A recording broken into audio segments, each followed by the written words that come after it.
ಈ ಸೃಷ್ಟಿಯಲ್ಲಿ ಭೂಲೋಕ ಅಂದ್ರೆ ಮರ್ತ್ಯಲೋಕ ಅಂತ ಇದು ಕರಿತೇವೆ. ಇದಕ್ಕಿಂತ ಮೇಲೆ 7 ಲೋಕ ಇದೆ, ಕೆಳಗಡೆ 7 ಲೋಕ ಇದೆ. ಇದನ್ನು ಬ್ರಹ್ಮಾಂಡ ಅಂತ ಕರೀತಾರೆ. ಬ್ರಹ್ಮ ಕೋಳಿ ಮಟ್ಟ ಆಕಾರದಲ್ಲಿದೆ ಅಂತ. ಈ ಬ್ರಹ್ಮಾಂಡ ಸೃಷ್ಟಿಯನ್ನು ಮಾಡಿ ಇದರಲ್ಲಿ ತಾನೇ ಜೀವವಾಗಿ ಪ್ರವೇಶ ಮಾಡಿದ ಹೇಳ್ತಕ್ಕಂಥದ್ದು ಉಪನಿಷತ್ ಹೇಳ್ತದೆ. ಉಪನಿಷತ್ತು ಅಂದ್ರೆ ವೇದಾಂತದ ವಾಕ್ಯ. ಯಾಕೆ ಮಾಡಿದ ಅಂತ ನಾವು ಪ್ರಶ್ನೆ ಇಡಬೇಕು. ಅವನಿಗೆ ತಾನೇ ಬಹು ಆಗಬೇಕು, ಲೀಲೆಯಲ್ಲಿ ಜಗತ್ತನ್ನು ನಡೆಸಬೇಕು ಅಂತ ಇಚ್ಛೆ ಬಂತಂತೆ. ಅವನು ತಪಸ್ಸು ಮಾಡಿದ್ನಂತೆ. ಬಹುಶ್ಯಾಂ ಪ್ರಜಾಯೇಯ ಸತಪೋ ತಪ್ಯತ, ಉಪನಿಷತ್ ವಾಕ್ಯ.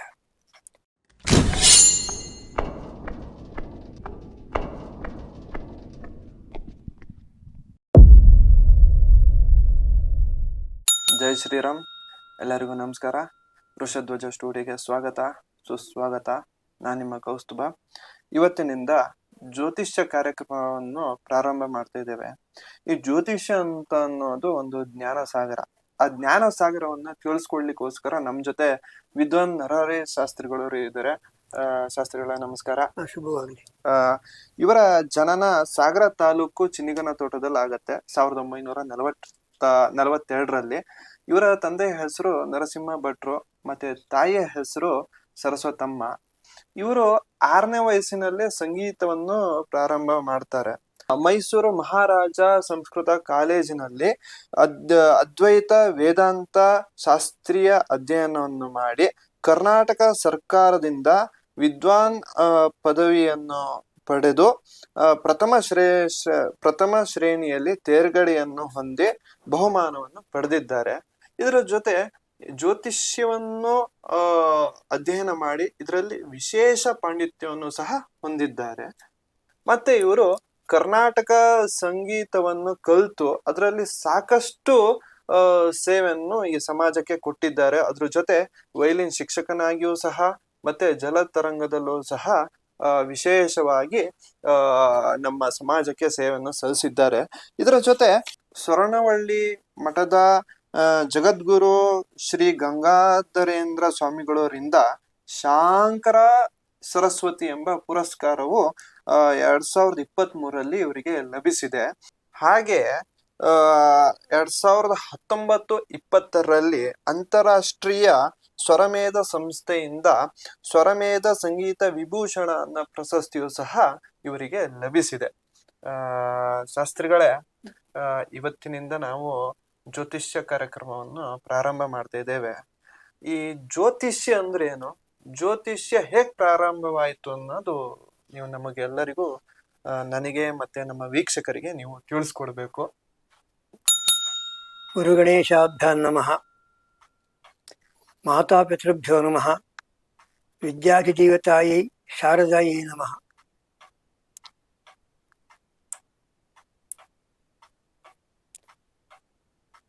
ಜಗದೀಶ್ವರ ಈ ಪಂಚಮಹಾಭೂತಗಳ ಉಳ್ಳಂಥ ಜಗತ್ತನ್ನು ಸೃಷ್ಟಿ ಮಾಡಿದ್ದಾನೆ. ಈ ಸೃಷ್ಟಿಯಲ್ಲಿ ಭೂಲೋಕ ಅಂದ್ರೆ ಮರ್ತ್ಯಲೋಕ ಅಂತ ಇದು ಕರಿತೇವೆ. ಇದಕ್ಕಿಂತ ಮೇಲೆ 7 ಲೋಕ ಇದೆ, ಕೆಳಗಡೆ 7 ಲೋಕ ಇದೆ. ಇದನ್ನು ಬ್ರಹ್ಮಾಂಡ ಅಂತ ಕರೀತಾರೆ. ಬ್ರಹ್ಮ ಕೋಳಿ ಮಟ್ಟ ಆಕಾರದಲ್ಲಿದೆ ಅಂತ. ಈ ಬ್ರಹ್ಮಾಂಡ ಸೃಷ್ಟಿಯನ್ನು ಮಾಡಿ ಇದರಲ್ಲಿ ತಾನೇ ಜೀವವಾಗಿ ಪ್ರವೇಶ ಮಾಡಿದ ಹೇಳ್ತಕ್ಕಂಥದ್ದು ಉಪನಿಷತ್ ಹೇಳ್ತದೆ. ಉಪನಿಷತ್ತು ಅಂದ್ರೆ ವೇದಾಂತದ ವಾಕ್ಯ. ಯಾಕೆ ಮಾಡಿದ ಅಂತ ನಾವು ಪ್ರಶ್ನೆ ಇಡಬೇಕು. ಅವನಿಗೆ ತಾನೇ ಬಹು ಆಗಬೇಕು, ಲೀಲೆಯಲ್ಲಿ ಜಗತ್ತನ್ನು ನಡೆಸಬೇಕು ಅಂತ ಇಚ್ಛೆ ಬಂತಂತೆ. ಅವನು ತಪಸ್ಸು ಮಾಡಿದ್ನಂತೆ. ಬಹುಶ್ಯಾಂ ಪ್ರಜಾಯೇಯ ಸತಪೋ ತಪ್ಯತ, ಉಪನಿಷತ್ ವಾಕ್ಯ. ಮಾಡಿ ಸರ್ವೇಶ್ವರ ತನ್ನ ನಾಭಿ ಕಮಲದಿಂದ ಹುಟ್ಟಿರ್ತಕ್ಕಂಥ ಬ್ರಹ್ಮನಿಗೆ ಈ ಸೃಷ್ಟಿ ಮಾಡುವಂತ ಅಧಿಕಾರ ಕೊಟ್ಟನಂತೆ.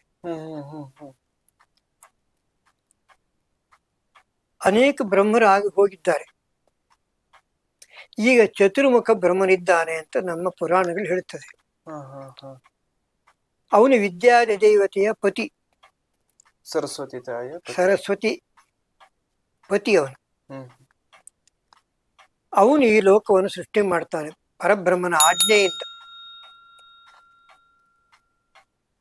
ಈ ಸೃಷ್ಟಿ ಯಾಕಾಯ್ತು ಹೇಗಾಯ್ತು ಅನ್ನೋದು ವಿಸ್ತಾರವಾಗಿರ್ತಕ್ಕಂಥದ್ದು ನಾವು ಅಲ್ಲಿ ಕೈ ಹಾಕೋದು ಬೇಡ ಈಗ. ಅವನು ಪಂಚಮಹಾಭೂತಗಳ ಈ ಜಗತ್ತನ್ನು ಸೃಷ್ಟಿ ಮಾಡಿದಾಗ ದೈವಶಕ್ತಿ ಉಳ್ಳವರು ಮತ್ತು ಮನುಷ್ಯ ಲೋಕದಲ್ಲಿ ಮಾನವರು ಹೇಳ್ತಕ್ಕಂಥದ್ದು ಸೃಷ್ಟಿ ಮಾಡಿದ. ದೇವತೆಗಳನ್ನು ಕರೀತಾರೆ ದೈವ ಸೃಷ್ಟಿ ಉಳ್ಳವರು. ಅವರಿಗೆ ತೇಜೋಮಯ ಶರೀರ ದೇವತೆಗಳಿಗೆ, ನಮಗೆ ಮೃಣ್ಮಯ ಶರೀರ, ಮಣ್ಣಿನ ಅಂಶ ನಮ್ಮ ದೇಹದಲ್ಲಿ ಜಾಸ್ತಿ ಪಂಚಮಹಾಭೂತಗಳಲ್ಲಿ. ಈ ಮೃಣ್ಮಯ ಶರೀರದಲ್ಲಿ 5 ಇದೆ. ಅಗ್ನಿ ಇದೆ, ವಾಯು ಇದೆ, ಆಕಾಶ ಇದೆ, ಜಲ ಇದೆ, ಮಣ್ಣು ಇದೆ. ಇದು ಹೇಗೆ ಬಂತು ಅಂತ ಪ್ರಶ್ನೆ ಮಾಡಿದಾಗ ಅವನು 2 ವಿಧ ಸೃಷ್ಟಿಯನ್ನು ಮಾಡಿದ್ದಾನೆ. ಒಂದು ಚರ ಸೃಷ್ಟಿ, ಇನ್ನೊಂದು ಸ್ಥಿರ ಸೃಷ್ಟಿ. ಚರ ಸೃಷ್ಟಿ ಅಂದ್ರೆ ಮರಗಿಡ ಬಳ್ಳಿಗಳು, ಸ್ಥಿರ ಸೃಷ್ಟಿಗಳು ಮರಗಿಡ ಬಳ್ಳಿಗಳು. ಚರ ಸೃಷ್ಟಿ ಮನುಷ್ಯ, ಪ್ರಾಣಿ, ಪಶು, ಪಕ್ಷಿ, ಜಲಚರ ಇವೆಲ್ಲವೂ ಇದೆ. ಪುರಾಣಗಳಲ್ಲಿ ಆದಿಶೇಷನ ಮೇಲೆ ಈ ಪರಮೇಶ್ವರ ಮಲಗಿದ್ದಾನೆ. ಆದಿಶೇಷನ ತಲೆಯಲ್ಲಿ ಈ ಭೂಮಿ 1 ಮಣಿಯಷ್ಟು ದೊಡ್ಡದಿದೆಯಂತೆ. ಆದಿಶೇಷನ ಎಷ್ಟು ದೊಡ್ಡದು. ಅವಲ್ಲಿ ಮಲಗಿರ್ತಕ್ಕಂಥ ಪರಮಾತ್ಮ ಅವನು ಎಷ್ಟು ಶಕ್ತಿ ಉಳ್ಳವನು. ಹೌದು, ನಿಜ. ಇದನ್ನು ನಾವು ಅರ್ಥ ಮಾಡಿಕೊಳ್ಳಬೇಕು. ಅವನು ಜಗತ್ತನ್ನು ಸೃಷ್ಟಿ ಮಾಡಲಿಕ್ಕೆ ಆಜ್ಞೆ ಮಾಡಿದಾಗ ಮೊದಲು ಈ ಪಂಚಮಹಾಭೂತಗಳ ಸೃಷ್ಟಿ ಆದ ಮೇಲೆ, ದೇವತೆಗಳ ಸೃಷ್ಟಿ ಆದ ಮೇಲೆ ಮನುಷ್ಯನ ಸೃಷ್ಟಿ ಮಾಡಿದ. ಮನುಷ್ಯನ ಸೃಷ್ಟಿ ಹೇಗಾಯಿತು ಅಂದ್ರೆ ಇದರಲ್ಲಿ ಸ್ತ್ರೀ ಮತ್ತು ಪುರುಷ 2 ವಿಧವಾದ ಒಂದು ದೇಹದಿಂದ ಸೃಷ್ಟಿ ಮುಂದುವರಿತಾ ಹೋಗ್ತದೆ. ಇದು ಮಾನವರಲ್ಲೂ ಇದೆ, ಪಶು ಪಕ್ಷಿಗಳಲ್ಲೂ ಇದೆ, ಹೆಣ್ಣು ಗಂಡು. ಈ ಪ್ರಕೃತಿ ಸ್ತ್ರೀಯನ್ನು ಮಾಯೆ ಅಂತ ಕರೀತಾರೆ. ಈ ಜಗತ್ ಸೃಷ್ಟಿಗೆ ಪರಬ್ರಹ್ಮ ಒಂದೇ ಸಾಕಾಗುವುದಿಲ್ಲ. ಅವನು ಮಾಯೆಯನ್ನು ಸೃಷ್ಟಿ ಮಾಡಿ ಮಾಯೆಯನ್ನ ಈ ಜಗತ್ತಿಗೆ ತಂದುಕೊಂಡು ತಾನೇ ಅದರೊಳಗೆ ಸೇರಿ ಶರೀರವಾದ ಅಂತ ಮತ್ತೊಂದು ವಾದ ಇದೆ. ಈ ಜಗತ್ತನ್ನು ಸೃಷ್ಟಿ ಮಾಡುವಾಗ ಇದರಲ್ಲಿ ಹುಟ್ಟು ಸಾವು ಅಂತ 2 ಇದೆ. ಈ ಹುಟ್ಟು ಮತ್ತು ಸಾವು 2 ಇದು ಸೃಷ್ಟಿ ಇರುವವರೆಗೂ ಅಪರಿಹಾರ್ಯ. ಹುಟ್ಟುತ್ತಾ ಇರ್ತದೆ, ಸಾಯ್ತಾ ಇರ್ತದೆ. ಒಮ್ಮೆ ಧರ್ಮರಾಜನಿಗೆ ಯಕ್ಷ ಪ್ರಶ್ನೆ ಕೇಳಿದಾಗ ಜಗತ್ತಿನಲ್ಲಿ ಇದು ಯಾವ ವಾರ್ತೆ ಅಂತ ಕೇಳ್ತಾನೆ. ಧರ್ಮರಾಜನ ಉತ್ತರ, ಅಲ್ಲಿ ಹುಟ್ಟಿದ ಇಲ್ಲಿ ಸತ್ತ, ಇಲ್ಲಿ ಹುಟ್ಟಿದ ಅಲ್ಲಿ ಸತ್ತ, ಇದೇ ವಾರ್ತೆ ಅಂತ ಹೇಳ್ತಾನೆ. ಜಗತ್ತಿನ ವಾರ್ತೆ ಏನು ಅಂತ. ಜಗತ್ತಿನ ವಾರ್ತೆ ಇದು ನಾವು ಇಂದಿಗೂ ಕೇಳಬಹುದು, ನೋಡಲೂಬಹುದು. ಹೌದು. ಪುನರಪಿ ಜನನ ಪುನರಪಿ ಮರಣಂ, ಪುನರಪಿ ಜನನೇ ಜಠರೇ ಶಯನಂ. ಪುನಃ ಮತ್ತೆ ತಾಯಿ ಹೊಟ್ಟೆಲ್ ಸೇರ್ತಾನೆ, ಮತ್ತೆ ಹುಟ್ಟುತ್ತಾರೆ. ಹುಟ್ಟಿಗೆ ತಾಯಿ ಬೇಕೇ ಬೇಕು. ತಾಯಿ ಇಲ್ಲದೆ ಯಾವ ಜನ್ಮವೂ ಬರೋದಿಲ್ಲ. ತಾಯಿಯನ್ನು ಪುರಾಣಗಳಲ್ಲಿ ಆದಿಶಕ್ತಿ ಎಂದು ಕರೆದಿದ್ದಾರೆ.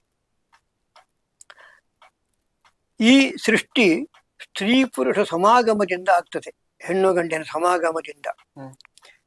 ಕಣ್ಣಿಗೆ ಕಾಣದಿರುವಂತಹ ಒಂದು ಸೂಕ್ಷ್ಮವಾದ ಅನುರೂಪವಾದ ಬೀಜವನ್ನ ಕ್ಷೇತ್ರದಲ್ಲಿ ಹಾಕಿದಾಗ ಅದು ಅಲ್ಲಿಂದ ಬೆಳೀತಾ ಬರ್ತದೆ.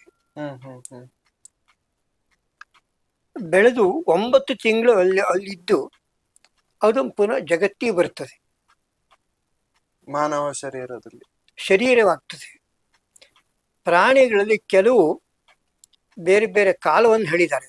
ಕಾಲ ವಿಚಾರ ಮುಂದೆ ಹೇಳ್ತೇನೆ. ಈ ಸೃಷ್ಟಿ ಆಗುವಾಗ ಭಗವಂತ ಕಾಲದ ಪರಿಮಿತಿಯನ್ನ ಲೆಕ್ಕ ಹಾಕಿ ಹೇಳಿದ್ದಾನೆ. ಇದನ್ನ ಬೆಳಕು ಮತ್ತು ಕಾಲ 2 ಸೇರಿ ಜ್ಯೋತಿ ಅಂತ ಅನಿಸ್ಕೊಳ್ತದೆ. ಕಾಲದ ಪರಿಭ್ರಮಣೆಯಿಂದ ಬೆಳಕು ಸಂಚರಿಸ್ತಾ ಇರ್ತದೆ. ಅದರಿಂದ ಅದಕ್ಕೆ ಜ್ಯೋತಿ ಎಂದು ಕರೆದಿದ್ದೇವೆ. ಆ ಜ್ಯೋತಿಲಿ 2 ವಿಧ. ಅದನ್ನು ತಿಳಿತಕ್ಕಂಥ ಶಾಸ್ತ್ರವೇ ಜ್ಯೋತಿಷ.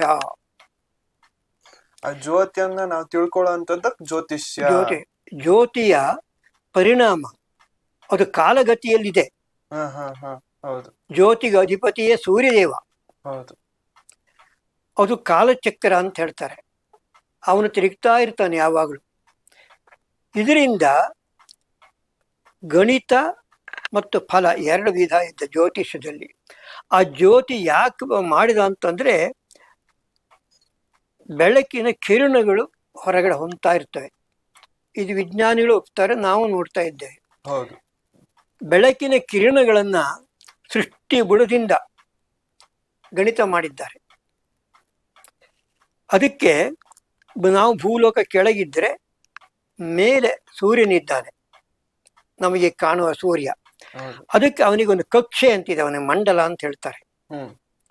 ಅಲ್ಲಿ ಅವನು ಸುತ್ತಾ ಇರ್ತಾನೆ. ಅದಕ್ಕೆ ಸುತ್ತುವಾಗ ಒಮ್ಮೆ ಭಕ್ತನ ಕೇಳಿದಾಗ ನಮಗೆ ಈ ಜಗತ್ತಿನ ರಹಸ್ಯವನ್ನು, ಸೃಷ್ಟಿಯ ರಹಸ್ಯವನ್ನ, ಹುಟ್ಟು ಸಾವಿನ ವಿಚಾರವನ್ನು ತಿಳಿಯೋದು ಹೇಗೆ ಅಂತ ಕೇಳಿದಾಗ ಸೂರ್ಯ ದೇವ, ಅವನಿಗೆ ರವಿ ಅಂತ ಹೇಳ್ತಾರೆ.